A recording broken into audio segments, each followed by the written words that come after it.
И здравейте, приятели на почитатели на Dota 2. Отново съм аз, Иван Стаматов, готов да ви представя гайд за героят Lion. Както виждате, сега съм в Dota 2 и ще започна поредната игра с ботове. Започвам играта. Да намеря само Lion, предпочитам изглед на карти на Yu-Gi-Oh! Значи, за да намерите Lion в менюто, давате така надясно и трябва да е някъде до лината и до луне друидката. И ето ме сега, играя Lion.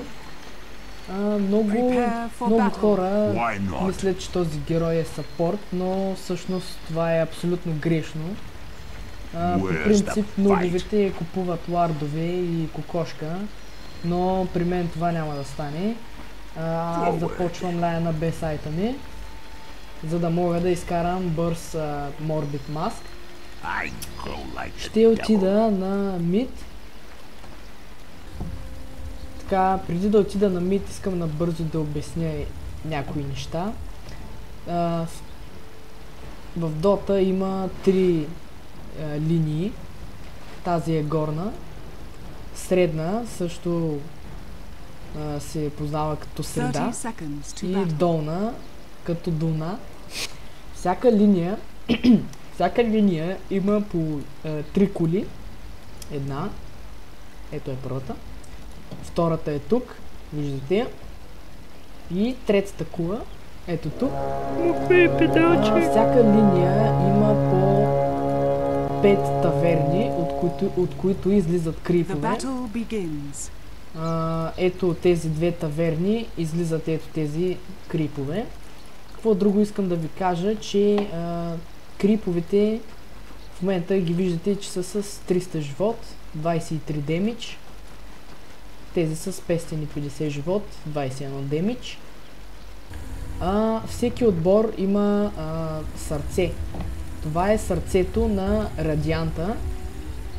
Когато това дърво умре, което има 4250 живот и е доста силно, когато то умре, играта свършва.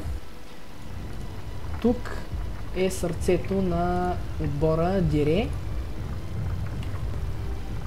На отбора Дире.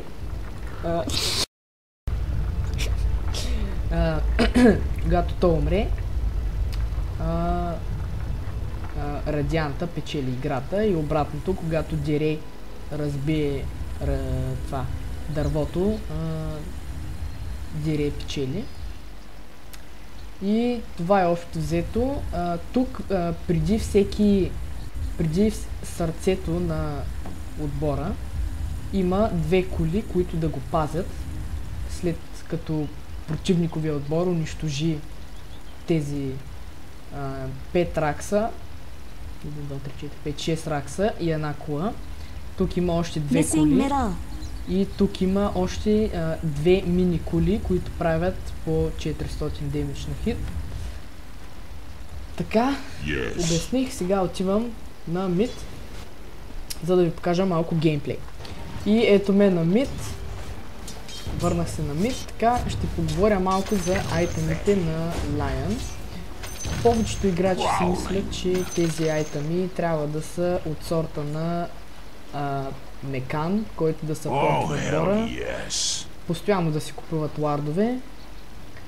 И Хекс, така наречената овча пръчка.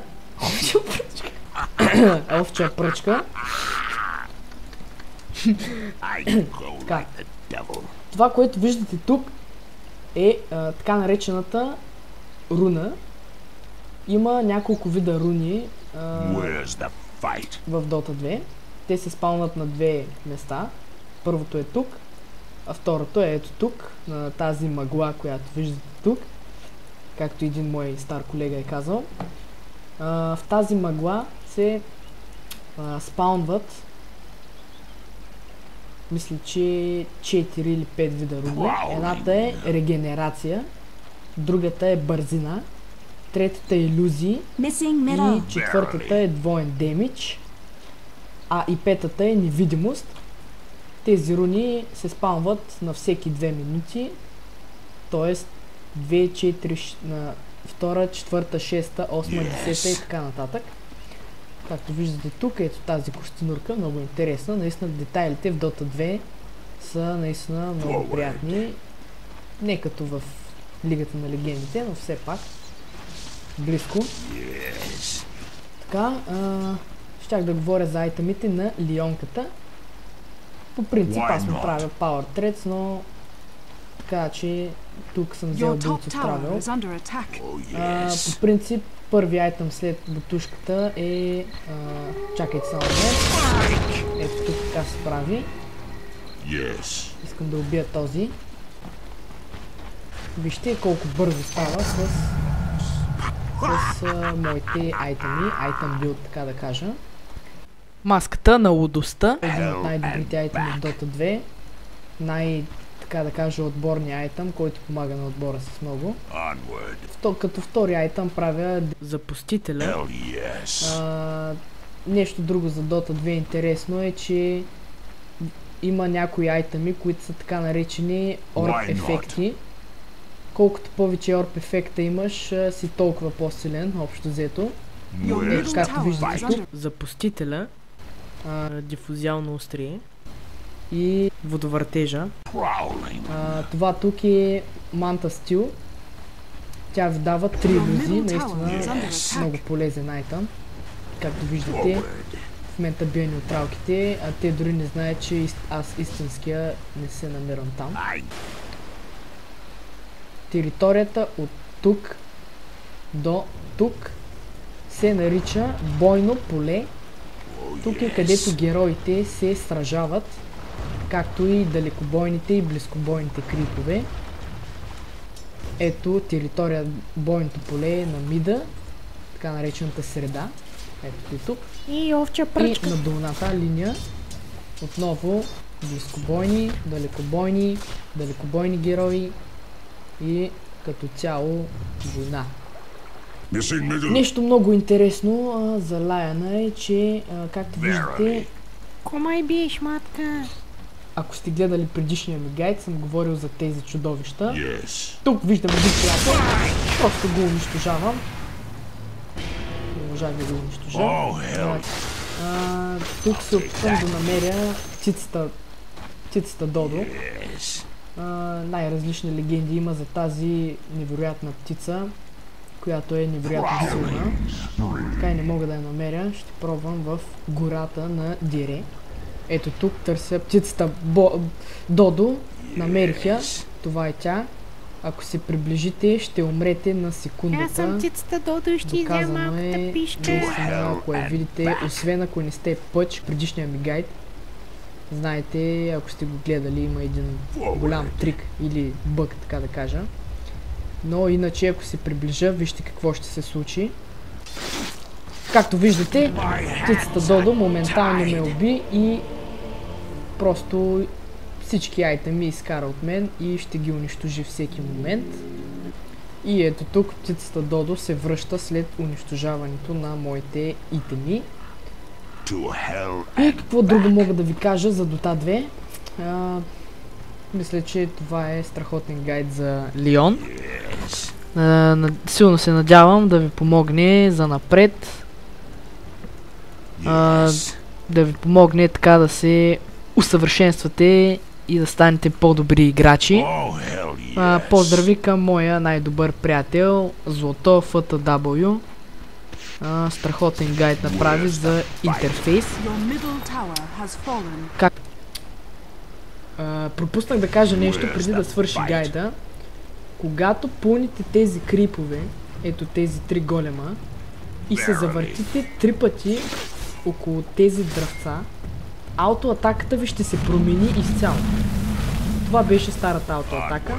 Това трябва да се направи 3 пъти, разбира се, за късмет. И за да проработи бъга.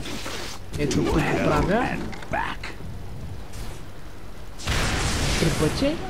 И видяхте каква им беше аутоатаката като малко. Просто не видавай каква е. Атаката ми унищожава абсолютно всичко.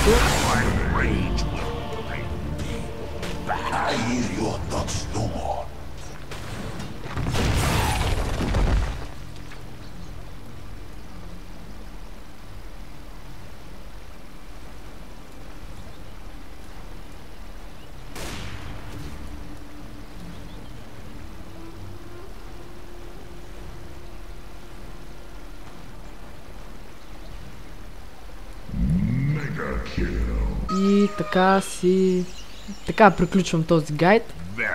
Но преди да свърша този гойде, ще направя нещо за вас, както в предишното видео. Ще направя нещо уникално, нещо наречено магия. Но кое е педалче?